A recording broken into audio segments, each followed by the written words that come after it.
Сливен, градът на 100 войводи. Нещо, за което хората се сещат, като се спомене града. А какво ще кажете за Добри Желязков, фабрикаджията и неговата фабрика, която се оказва първата държавна текстилна фабрика на Балканите? А за Хаджи Димитър, един от най-значимите български войводи и родния му дом? А за българския поет, учител и композитор Добри Чинтулов и неговата китна къща? Или пък за късно антична и средновековна крепост Руида? И още куп туристически обекти. Всички тези уникални не само за Сливен, а и за цяла България места, как щяха да изглеждат днес, ако нямаше кой да се грижи за тях, да ги пази и реставрира без да се губи магията на старото време? Програма Региони в растеж по интегриран проект за развитие на туризма, подобряване на културната и историческа инфраструктура в община Сливен, възлизаща на обща стойност над 3 милиона и 120 хиляди лева, прави точно това. Бихме желали да ви споделим и повече. Първата текстилна фабрика в България, основана през 1834 г. от Добри Желязков, фабрикаджията, бележи началото на индустриализацията у нас. В по-късни години сградата служи и като затвор, превърнал се в част от културната памет на Сливен.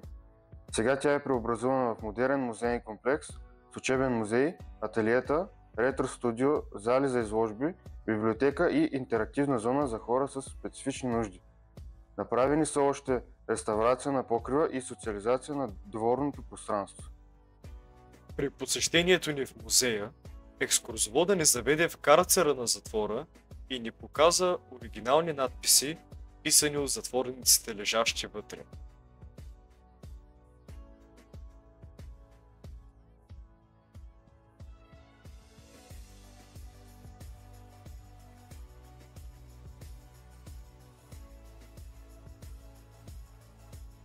Кое е най-важното, което казвате на посетителите, като дойдат? Най-важното, с което започвам винаги, е историята на самата града. Искам да знаят къде се намират, как се е развила през годините и на какви съдби е била свидетел тя. Какви лични истории обичате да разказвате за фабриката? На тях им разказвам стандартното. Тоест не се впускам в шеги за духове и така нататък. Обичам да разказвам за духове, за обесените. Обичам да разказвам тези, които идват, тези, които са били смъртна присъда. Прозорецът им е гледал към дървна част на бесилка. И когато изчезне дървената част, съзнае, че средове някой ще бъде обесен. Китната къща на националния герой Хаджи Димитър ръководи отчети във въстанията срещу Османската империя, е емблематичен възрожденски обект, част от 100 национални туристически обекта. Построена в края на 18 век, тя пази духа на българското възраждане. Къщата музей е реставрирана, обезопасена и подобрява достъпа за хора в неравностойно положение, както и обновено ханчето, кафенето и търговските помещения в комплекс. Има ли оригинални предмети или документи, които са особено ценни? Да, всички предмети, които са и документи, които са в музея, къщата музей Хаджи Димитър, са с особена историческа ценност и значимост. Има много различни видове оръжия, има възстановки на униформи, на знамето, което е било на четата принадлежало. Оригиналното се пази в Националния исторически музей. Добри Чинтулов, бележит, поет и революционер, живял и творил тази къща, която днес е музей, разказва за неговото дело и за възрожденския дух на Сливен. В проекта са завършени консервационно-реставрационни работи, достъпно за хора с увреждания, нови санитарни съоръжения и общо благоустрояване. Можете ли да ни разкажете повече за къща музей Добри Чинтулов? Искам първо да уточня, че това не е родната къща на Добри Чинтулов, къщата, в която той е роден. Това е къщата, която той построява заедно с един от братята си, брат си Иван, след като се завръща от Одеса и става тук учител в град Сливен. Къщата е построена през 60-те години на 19 век. На първият сведенията, които имаме, че на първият етаж е живеел брат му Иван със своето семейство, а на вторият етаж, макар и скромно, е живеел Добри Чинтулов с своята съпруга и единственият им син. Къщата на Миркович, заможен сливенски търговец от 19 век, е ценен пример за градска архитектура и културно наследство. Днес е част от художествената галерия Димитър Добрович. Проектът е пълна дигитализация на обекта и колекциите му, чрез интерактивни материали, 3D модели и тематични ресурси за младежката аудитория. Крепостта Туида съществува от 4 век и е била важен военен и административен център през римската и ранно-византийската епоха.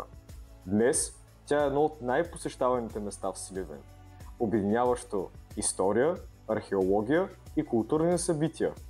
По крепостта са обновени прилежащите пространства, сцени, алеи, художествено и алейно осветление, както и системи за напояване.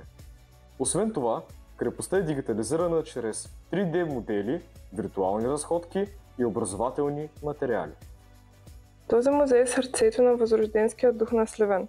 Представя традиционния градски начин на живот от 18 и 19 век, чрез възстановени жилища, занаяти и битови предмети.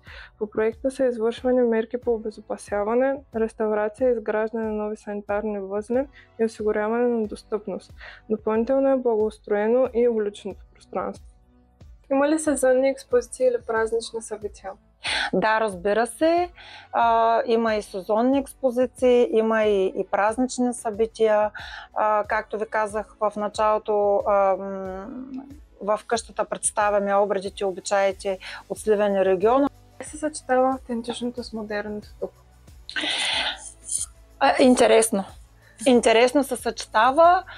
Както ви казах в началото, това е музеен комплекс. Тук показваме 18-19 век, 19-20 век вече го показваме в другата къща.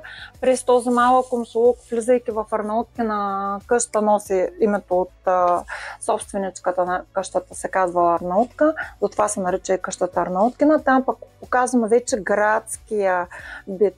И това какво се е носило, какво е битувало по това време. И после градската мода, когато европейските пазари се отварят и градската мода навлиза, всички тези неща как се променят само през едно влизане в един плавен преход. И съпоставката в момента в какво време живеем, какви дрехи носим, къде се храним, къде спим, къде битуваме, е един много интересен преход. Назован на видния сливенски историк и просветител доктор Табаков, този музей представя богата колекция от археологически, етнографски и исторически експонати, свързани с региона. В рамките на 3D модели и образователни материали за деца и младежи, както и включването му в обща дигитална карта на забележителностите в Сливен. Как протича една беседа в музея? Музеят е разположен на 3 етажа. Разбира се, първо трябва да посрещнем посетителите, да им дадем тази информация и после започваме хронологически. Първите 2 етажа на регионалния исторически музей ще видим археология. Всичко е открито в нашия сливенския край, реставрирано, консервирано и изложено за посетителите. Преминаваме през различните исторически епохи, като на първия етаж имаме зали за годините преди Христа, или така наречената праистория, като на втория етаж се движим хронологически, имаме зали за тракийската култура. Какви инициативи планирате за бъдещето? Регионалният исторически музей на град Сливен участва дейно в културния календар на града. Планират се участие в различни инициативи, като тази, която предстои, е Нощта на музеите, като всички музейни обекти на регионалния исторически музей ще се включат дейно, ще има програми, ще има откриване на нова изложба и в бъдеще планираме това да ни спира, да участваме, да популяризираме културното наследство именно чрез такива дейности, като изложби, като различни участия в инициативи. Какви ползи ще принесе реализирането на проекта за развитие на туризма в Сливен? Може би е добре да се знае, че Сливен е изключителен туристически потенциал във всяко едно отношение. Има културно-исторически туризъм, в града може да се развива, екотуризъм, балнео, етнотуризъм, има много малцинства, бизнес туризъм, спортен, селски туризъм и всякакви види туризъм, които може да си представите. Накратко мога да кажа, че последните години бяха много добри от гледна точка на изпълнението на поставените цели и дейности, заложени в концепцията ни за развитие на туризма и годишната програма за туризма, която е част и се изпълнява от Консултативния съвет по туризъм, който имаме в нашата община. Но най-голямото нещо, което успяхме през последните години да направим, това е големия ни проект за развитието на културната и туристическа инфраструктура в града. След изпълнението на този проект, който приключи, мога да кажа, че имаме повишаване на самата посещаемост на обектите, които са под наше управление. На първо място това са и видимо това е крепостта Тоида. На второ място това са националните обекти към регионалния исторически музей, а именно къщата музей на Хаджи Димитър, къщата музей на Добри Чинтулов, къщата на Сливенския бит и съответно Националния музей на текстилната индустрия.